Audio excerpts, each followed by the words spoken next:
Dad, are we gonna go bring fish today?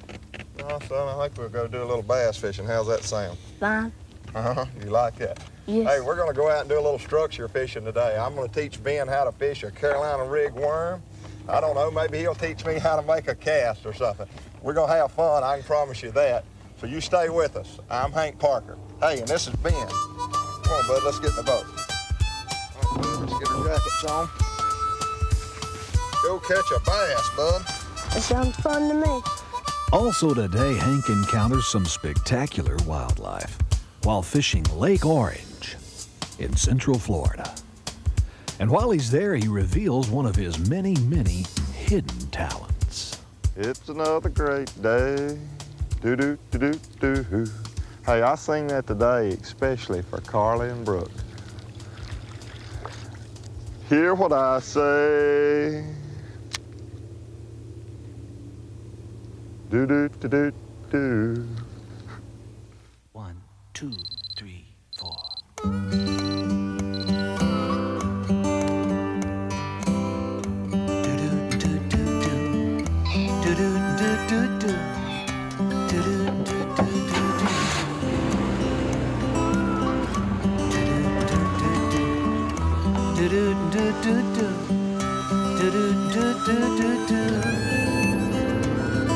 The house needs painting, the grass needs mowing. Where's he at? Hi, this is Hank. Sorry I missed your call. Leave me your name and your number and I'll get back to you. He's gone fishing.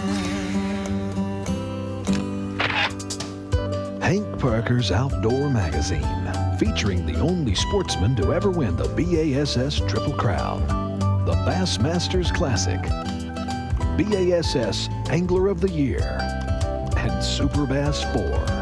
I'm talking on this telephone, Angie, but this is your husband. If you remember what I look like, I hadn't been home in so long. But I'm standing on the stage here looking out at about 1,000 people at Super Bass, and I just won the tournament.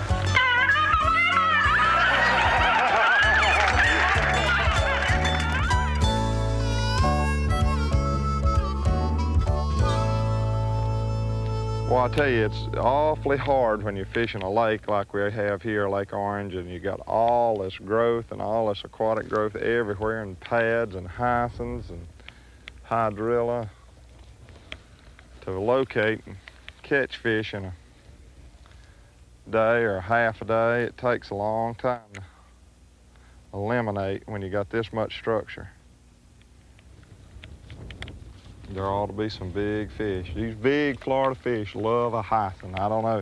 Used to be thousands and thousands of acres of hyacinths in Florida. It was such a navigational problem. The St. Johns River used to literally be covered in hyacinths, and they'd have to run in front of the barges and move it. It was just almost impossible to navigate. And about 8 or 10 years or even more ago, they started spraying the hyacinths, killing them with some type of poison. And now they won't let any of the lakes down here build up with too many hyacinths. Once the hyacinths start to cover the canals and start to create any kind of problem as far as navigation, they'll come in and they'll spray them. And so it's rare that you find a good concentration of hyacinths. But when you do, like we have here, it's a prime place to catch a fish. Starting to get a little bit thicker there. Kind of sparse over there, but they're really getting... Oh, man.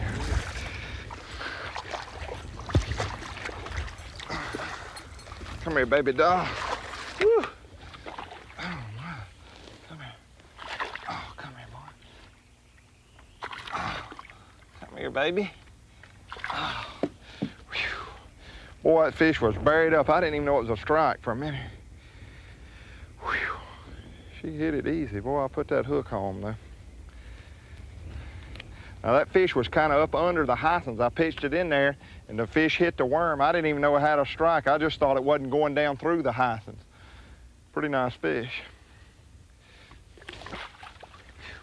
Oh man, that was a good fish. That fish was just kind of underneath those hyacinths. Wasn't really down on the bottom. He sure skint my lead up. Whew. You miss a lot of fish like that flipping hyacinths. A lot of times you'll flip that bait in there and the fish will have it and you'll shake it, get it to fall on down through there, and actually the fish has got it, and of course you shake it a time or two, then he hasn't got it anymore. If you're not careful, you won't even know you're getting bites. Boy, it's some thick stuff. You see the difference in what I mean by hyacinths and lily pads? You see this little green stuff floating here? This is a hyacinth. Let me get it out of the water. It's got a root system and it just floats around. See that? It just floats around. It's not stationary to the bottom, and they get in big groups and they just drift and they float. And the reason they're in these pads is because the pads are something that will hold them. They'll lodge up against anything, but the pads, the lily pads that you have here, this one's cut off, but they're rooted to the bottom. And they'll hold the hyacinths when they drift in here in these lily pad patches. They'll hold them together in a group, and those fish get right up under them. And a lot of times in the root system, you have shrimp grass, or grass shrimp, I should say, that feed on the roots of the hyacinths. So you've got a lot of forage fish in here under these hyacinths, and that's what you're flipping. So the fish are not necessarily down underneath to the bottom like at the bottom of the lily pads. They're just underneath the hyacinths, right around that root system. But you got to use a heavy lead to get down through the hyacinths, but it's kind of a catch-22. You need to pick back up and just hold that worm right there underneath the hyacinth, maybe a foot or so underneath the water, underneath the hyacinth. Good technique. They're hard to find, you know, like I say, they spray them just about every time you get a good concentration. The game department will come and spray the hyacinths, so it's hard to find like we have here. Boy, these are really nice looking. It's a whole bed. I mean, we've got probably 8 or 10 acres here of nothing but hyacinth beds in these lily pads. When they're thick like this, you need to use that lid and get that bait down through there. But then you need to, there he is. I got him. I think I got him. I don't know what I got. Boy. He's on there. I feel him. I feel him. He's on there. He's buried in that stuff. I gotta get the troll. Oh man, come on, baby. I think I got a fish. Somewhere. Come on. Where in the world? Oh. There he is. Whew. Boy, I tell you, that fish was buried up down in there. I didn't know whether I had him for sure. Whew. You know, that's another thing when you're flipping and you get a fish on in that real heavy grass. Don't try and just bull that fish up through there. If he's got you wrapped up, just let him bury up in it. And the fish will have a tendency to quit. They'll just kind of give up. Or either they feel like they're hid and don't feel threatened, so they'll just kind of lay there. Whew, man. I got grass all over him. Pretty nice fish, too. Coming up, a small deer makes a daring attempt to cross Lake Orange. And still ahead, a young champion in the making. Well, I'll tell you what, you're going to be ready for the bass circuit in about a year.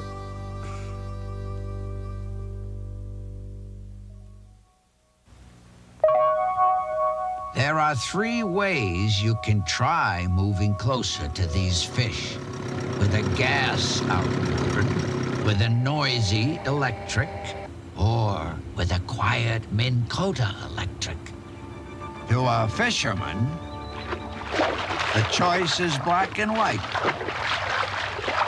Minn Kota, the quiet power that catches fish.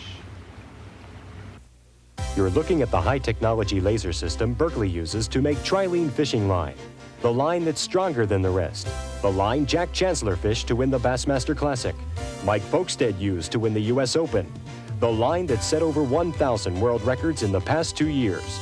And the line that guarantees satisfaction or your money back. Fish Trilene. Berkley Trilene. America's extra strong premium monofilament. It's hard to believe a line that thin can be so strong. Why do I use original fish formula? Simple. Fish formula contains an oil base that perfectly duplicates the natural visual discharge given off by shad, crayfish, and most everything game fish feed on. The scent and taste detractors in the formula stay on my lure and live bait longer and at greater depth. original fish formula absolutely helps me catch more and bigger bass than any other species I fish for. I just don't go fishing without original fish formula. Boy, I heard the dogs running and I knew we were going to get a deer in the water somewhere. I kept looking. Isn't that something? Trying to get away from the dog. I don't want to disturb her, but I'm concerned about whether she's able to swim this big wide body of water. I'm going to try and turn her back to the bank. I definitely don't want to molest her in the water. That's certainly not fair, but I'm concerned that she get out in here, there's a lot of gators and things. I don't think she can swim that lake. I'm going to turn her around and see if I can't get her to shore.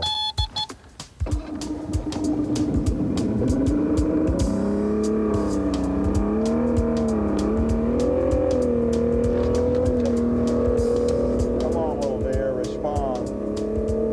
Turn in there to shore.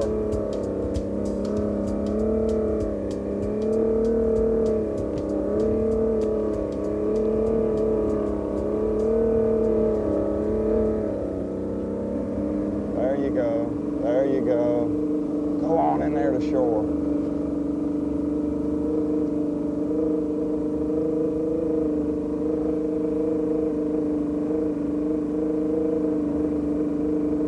I don't see how she can swim through that grass. I feel so sorry for her.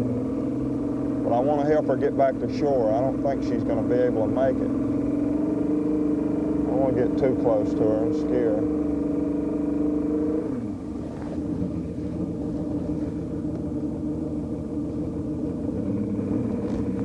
There she goes. I think we're going to be able to turn her back now. She's swimming a lot better. I think she's going to make it. She can see the shore.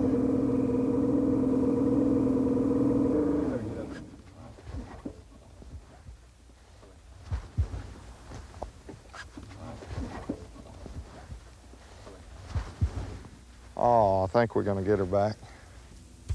I don't think she'd have ever made it had she tried to go all the way out across there. I hope the dog was chasing her. We kept hearing the dog in the background.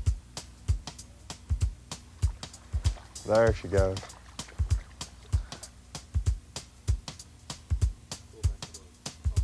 Boy, I wouldn't have thought she'd had that much energy after making that swim. I don't know if I could have had that kind of energy. Boy, she took off, gone.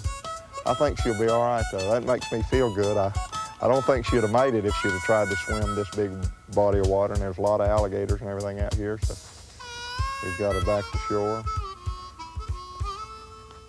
Safe and sound. Mission accomplished. Oh, man. There he comes. Now don't go away. So big. Hank and his boy Ben are Carolina rigging. How about that, Ben? Oh, that's excited. Hey, yours got two good eyes.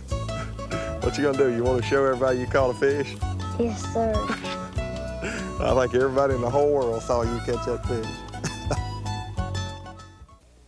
At Ranger, safety has always been extremely important. As a pioneer in upright and level flotation, our safety standards are among the highest in the industry. Beneath the surface of every Ranger, quality construction and foam-filled cavities tell the whole story. Even with huge sections of the bow, floor, rails, and transom cut away, a Ranger boat remains very much afloat. Ranger boats, we still build them one at a time.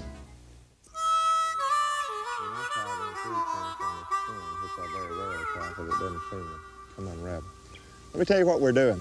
Talking about the Carolina rig worm, a two-hook worm that originated on Lake Wiley, South Carolina. That's the first worm that I ever fished as a kid. I started fishing them when I was about Ben's age there. Let me tell you how to rig this worm. You take a standard egg ball sinker. This is a 1/2 ounce. This is just like you would go catfishing with. But you use it because you got the heavier weight and it's round. I have a better feel with it. I think I can stir the bottom up a little bit better than I could with a normal bullet weight. Then you put this little bead on here, and what that does is it protects your knot. If you don't use that little bead, that lid slides down there and works on your knot, and after about 30, 40 minutes, it frays it up and you end up losing your rig. So you put that little bead on, you put your egg ball sinker on, then your bead, and then you tie a swivel, just a regular barrel swivel, and then you tie your leader wire or your leader line and make it about, now I like 36 inches. Now I tied Ben's there a little bit shorter. He's at about 14 or 15 inches because it's very difficult to cast, and of course the smaller you are, the more difficult it is to cast. But your leader length may vary. If you have a real strong cold front, then I like a shorter leader. If the weather is stable and you have a lot of fishing pressure, then I like a longer leader. It seems like that the more fishing pressure, the further off the bottom the fish tend to suspend. And what this rig will allow, it will allow that lead to be on the bottom, and then your worm float up from the bottom. So it's a super technique for catching suspended bass. And it'll catch them when no other technique will catch them. And when you use this barrel swivel rig, what it'll do is when you get a strike, your weight will lay there on the bottom, and the fish can actually pull the line free. And he never feels any resistance. He doesn't feel the resistance. Therefore, he won't spit it out, and you'll have a better opportunity to catch that finicky fish. So Ben, let's catch one on the Carolina rig, buddy. What you think? He's a big one, Dad. And Let him break your line. Keep him coming. it's hard to. Oh, Ben, that's a nice fish.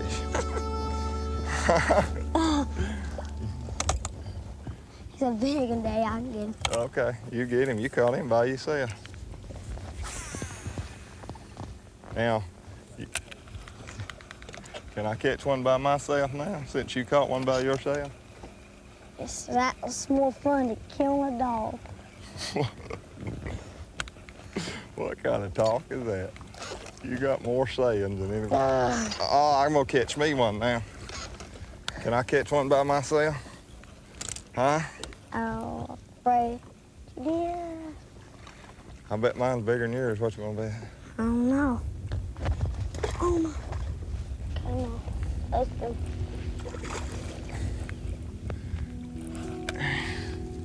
Let's see who's got the biggest one. Come here. Uh-oh. Yours bigger. Uh-oh. Mine bigger. Let me see. Let's see. Which one's mine now? Which one? This is the biggest. That's mine, isn't it? That's mine. How you know? I caught the biggest. Drop him back, bud. Let's catch another one. Come on, buddy. Put your on there.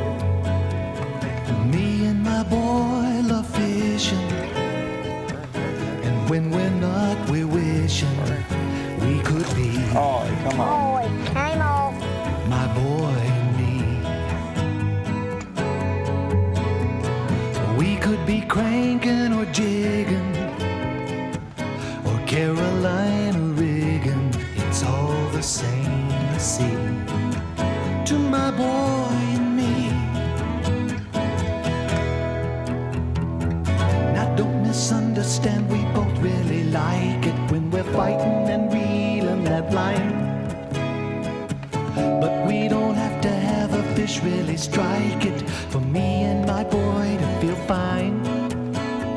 It's just so nice to be spending some time. We can be cranking or jigging, or even Carolina rigging. It's all the same, you see, when it's my boy and me.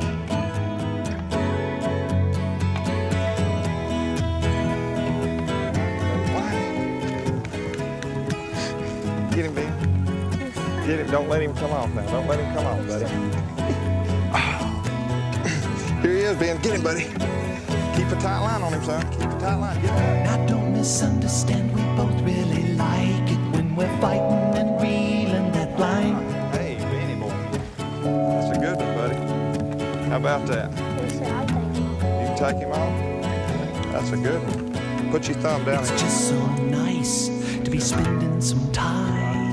Me and my boy love fishing, Let him flop to the side. and when we're not, we're wishing we could be.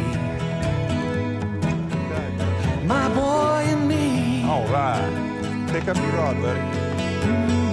We can be cranking or jigging, Carolina rig one. Carolina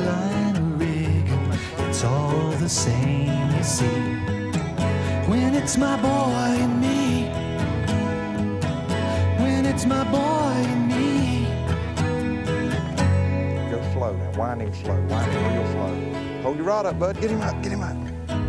Get him up. Watch him, don't let him come on, come on with him. My boy and me. Pretty nice, look at him. Here, you take it. Pretty nice fish, Ben. How about it? Hey, we had a good time today. We started out, we wanted to catch a fish on that Carolina rig worm, but I think we all learned a valuable lesson. You can't always fish what you think they're gonna bite before you start. So we changed, found out they'd hit a crankbait a little bit better. Ben got to wind a few of them in. He caught a couple on his Carolina rig worm. But we're gonna stay out here. The fishing's a little bit better from here till dark, but you folks at home have got to go. So I appreciate you being with me today. God bless you. I'm Hank Parker. Tell them bye, Ben. Bye. Come on, let's go catch this one, buddy.